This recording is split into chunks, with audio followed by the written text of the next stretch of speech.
Halo, assalamualaikum warahmatullahi wabarakatuh. Oke, di video kali ini saya akan membahas tentang alur izin belajar bagi PNS. Kalau di video sebelumnya kan saya membahas tentang Anda izin belajar S2 ketika Anda mendaftar CPNS tapi sedang kuliah S2. Nah, kalau ini adalah izin belajar bagi PNS secara normalnya bagaimana. Nah, ini yang pertama banyak banyak stepnya dulu ya, tapi yang perlu Anda ketahui bahwa ada ketentuannya izin belajar bagi PNS itu dulu. Jadi ada 5. Jadi izin belajar bagi PNS minimal itu 2 tahun sejak pengangkatannya sebagai PNS. Jadi dia baru bisa mengajukan permohonan izin belajar bagi PNS itu setelah 2 tahun. Nah, yang kedua, setiap unsur penilaian dalam DP3 dalam DUPA itu minimal dalam 2 tahun terakhir itu nilainya baik.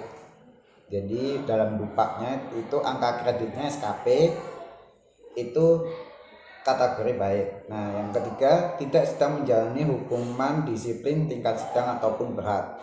Yang keempat, tidak sedang menjalani pemberhentian sementara sebagai PNS. Yang kelima, bidang pendidikan yang diikuti harus mendukung pelaksanaan tugas jabatannya, baik fungsional ataupun strukturalnya. Nah, itu nanti yang untuk nomor yang 5 tadi itu nanti yang memverif adalah bagian BKD, cocok atau tidaknya. Nah, selanjutnya untuk alur yang resmi jadi ini. Jadi setelah 2 tahun itu ya kita ke BKD. Ke BKD bagian pengembangan SDM. Nah, persyaratannya ini nanti saya share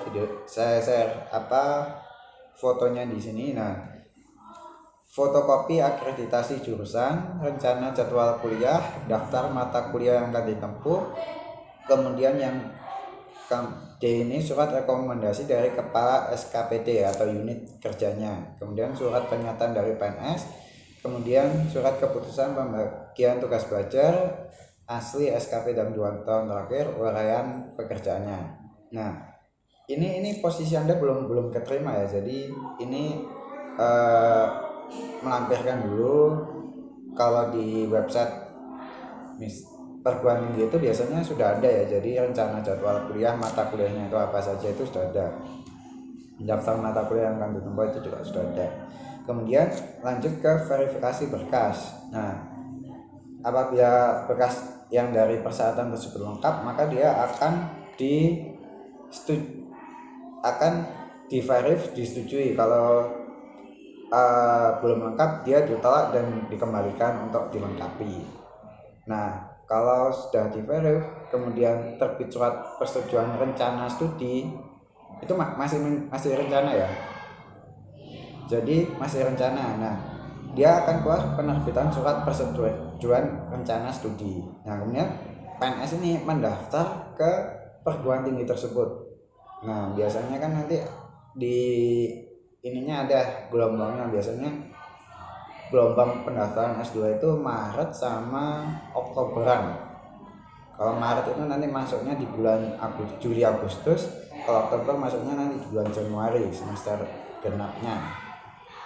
Nah, kemudian PNS. Assalamualaikum dokter.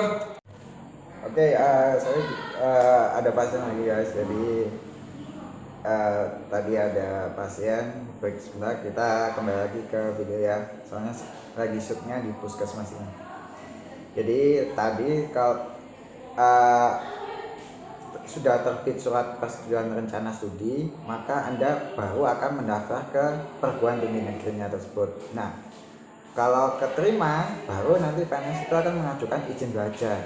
Nah, jadi terbit dulu surat persetujuan rencana studi, kemudian Anda baru ikut tes-tesannya perguruan tinggi tersebut, keterima dan diterima, maka Anda akan lanjut ke proses pengajuan izin belajarnya untuk terbit surat izin belajarnya IBEL. Nah, Kemudian lanjut ke bagiannya tadi ya. Jadi PNS mengajukan izin belajar. Nah, persyaratannya itu ada beberapa macam, yakni surat persetujuan rencana studi, surat pernyataan dari kepala SKPD, surat pernyataan PNS tersebut, keputusan pembagian tugas mengajar, kopi sertifikat akreditasi jurusan, jadwal kuliah, kemudian kopi SK pengangkatan sebagai PNS, kemudian hasil SKP 2 tahun terakhir. Nah, kemudian berkasnya sudah lengkap. Nah, terbitlah terbitlah surat izin belajar. Jadi Anda akan menerima seperti surat keputusan izin belajar dari BKD BSD tersebut yang ditandatangani oleh kepala BKD atas nama bupati. Nah, kalau izin belajar ini Anda tetap harus sebagai harus masuk kerja, tapi itu pun juga nanti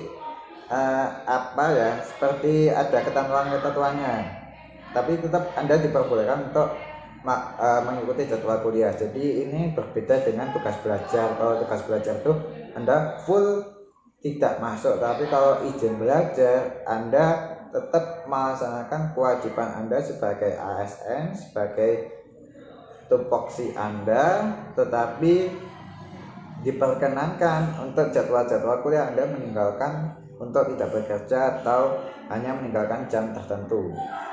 Tapi biasanya kalau di luar kota itu full. Jadi misal kalau saya waktu itu kalau S2 biasanya itu kan ada yang cuma Kamis, Jumat, Sabtu. Nah, di hari Kamis, Jumat, Sabtu itu Anda boleh tidak masuk OPDD atau instansi kerja, tapi Senin, Selasa, Rabu Anda tetap masuk sebagai bekerja.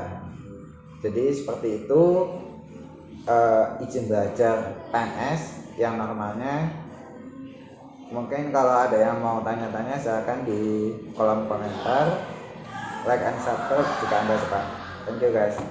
Nah, next video nanti saya akan membahas tentang perbedaan izin belajar dan tugas belajar. Oke, see you.